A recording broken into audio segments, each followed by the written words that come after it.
میں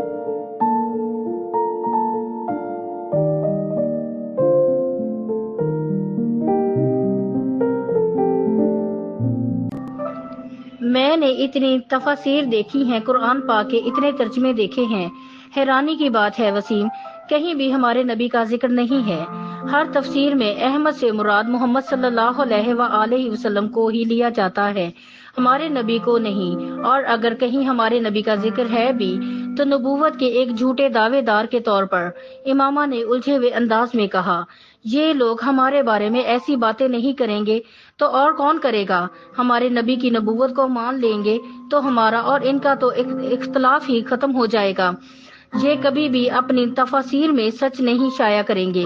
وسیم نے تلخی سے کہا، اور جو ہماری تفسیر ہے کیا ہم نے سچ لکھا ہے اس میں؟ کیا مطلب؟ وسیم ٹھٹکا۔ نہیں، یہ وہ نہیں ہے جن کے آنے کے بارے میں قرآن پاک میں ذکر ہے۔ اس بار اس نے اپنے الفاظ کی خود ہی زور تردید کی۔ تم اب اپنی بکواس بند کر لو تو بہتر ہے، وسیم نے ترش لہجے میں کہا۔ کافی فضول باتیں کر چکی ہو تم۔ فضول باتیں؟ امامہ نے بے یقینی سے اسے دیکھا۔ تم کہہ رہے ہو میں فضول باتیں کر رہی ہوں؟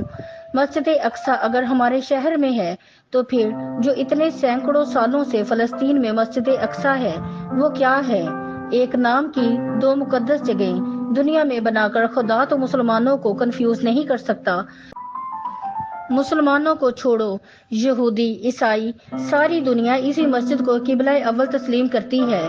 اگر کوئی نہیں کرتا تو ہم نہیں کرتے، یہ عجیب بات نہیں؟ امامہ، میں ان معاملات پر تم سے بحث نہیں کر سکتا، بہتر ہے تم اس مسئلے کو بابا سے ڈسکس کرو۔ وسیم نے اکتا کر کہا، ویسے تم غلطی کر رہے ہو اس طرح کی فضول بحث شروع کر کے۔ میں بابا کو تمہاری یہ ساری باتیں بتا دوں گا، اور یہ بھی کہ تم آج کل کیا پڑھ رہی ہو۔ وسیم نے جاتے جاتے دھمکانے والے انداز میں کہا۔ وہ کچھ سوچ کر الجھے ہوئے انداز میں اپنے ہونٹ کاٹنے لگی۔ وسیم کچھ دیر ناراضی کا اظہار کر کے کمرے سے باہر چلا گیا۔ وہ اٹھ کر کمرے میں ٹہلنے لگی۔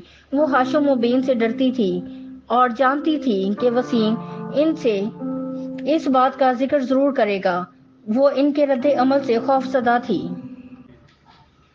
وسیم نے ہاشم و بین کو امامہ کے ساتھ ہونے والی بحث کے بارے میں بتا دیا تھا، مگر اس نے بہت سی ایسی باتوں کو سینسر کر دیا تھا جس پر ہاشم و بین کے بھڑک اٹھنے کا امکان تھا۔ اس کے باوجود ہاشم و بین دم بخود رہ گئے تھے، یوں جیسے انہیں سانپ سونگھ گیا ہو۔ یہ سب تم سے امامہ نے کہا؟ ایک لمبی خاموشی کے بعد انہوں نے وسیم سے پوچھا۔ اس نے اس بات میں سر ہلا دیا۔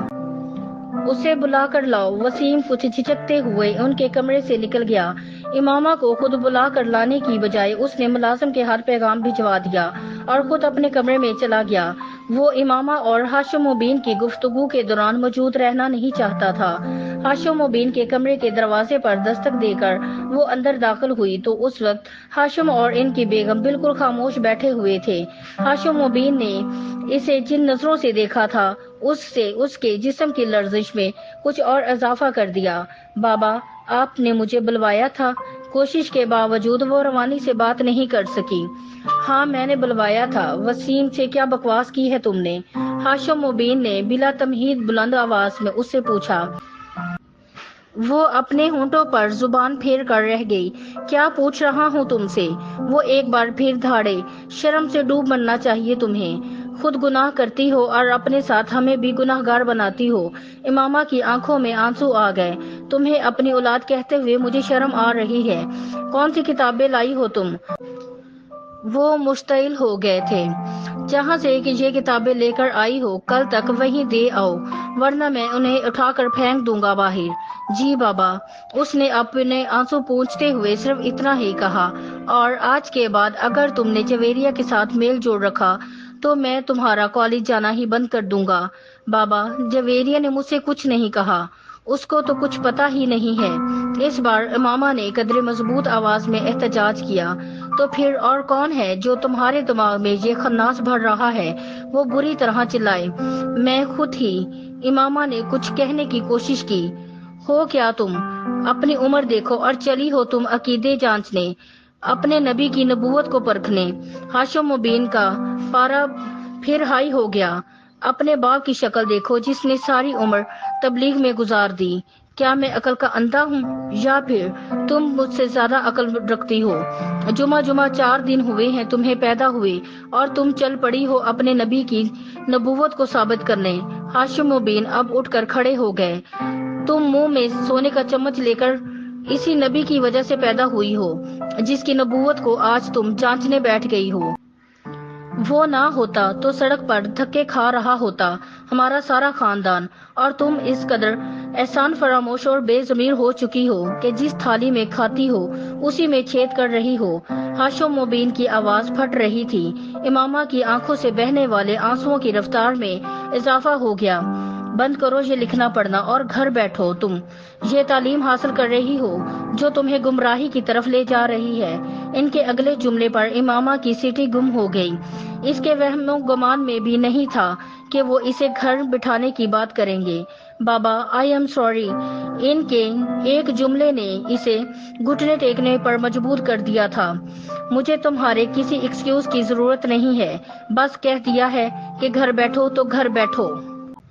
بابا میرا یہ مطلب تو نہیں تھا۔ پتہ نہیں وسیم اس نے آپ سے کس طرح بات کی ہے۔ اس کے آنسو اور تیزی سے بہنے لگے۔ پھر بھی میں آپ سے کہہ رہی ہوں کہ میں آئندہ ایسا کچھ نہیں پڑھوں گی، نہ ہی ایسی کوئی بات کروں گی۔ پلیز بابا، اس نے منت کی۔ ان معذرتوں کا سلسلہ وہی ختم نہیں ہوا تھا۔ اگلے کئی دن تک وہ ہاشم مبین سے معافی مانگتی رہی اور پھر تقریباً 1 ہفتے کے بعد وہ نرم پڑ گئے تھے اور انہوں نے اسے کالج جانے کی اجازت دے دی تھی، مگر اس 1 ہفتے میں وہ اپنے پورے گھر کی لعنت ملامت کا شکار ہو رہی تھی۔ ہاشم مبین نے اسے سخت قسم کی تنبیہ کے بعد کالج جانے کی اجازت دی تھی، مگر اس 1 ہفتے کے دوران اسے اپنے عقیدے سے مزید متنفر کیا تھا۔ اس نے ان کتابوں کو پڑھنے کا سلسلہ روکا نہیں تھا، بس فرق یہ تھا کہ پہلے وہ انہیں گھر لے آتی تھی اور اب وہ انہیں کالج کی لائبریری میں ہی پڑھ لیا کرتی تھی۔ FSC میں میرٹ لسٹ پر آنے کے بعد اس نے میڈیکل کالج میں ایڈمیشن لے لیا تھا۔ جویریہ کو بھی اسی میڈیکل کالج میں ایڈمیشن مل گیا تھا۔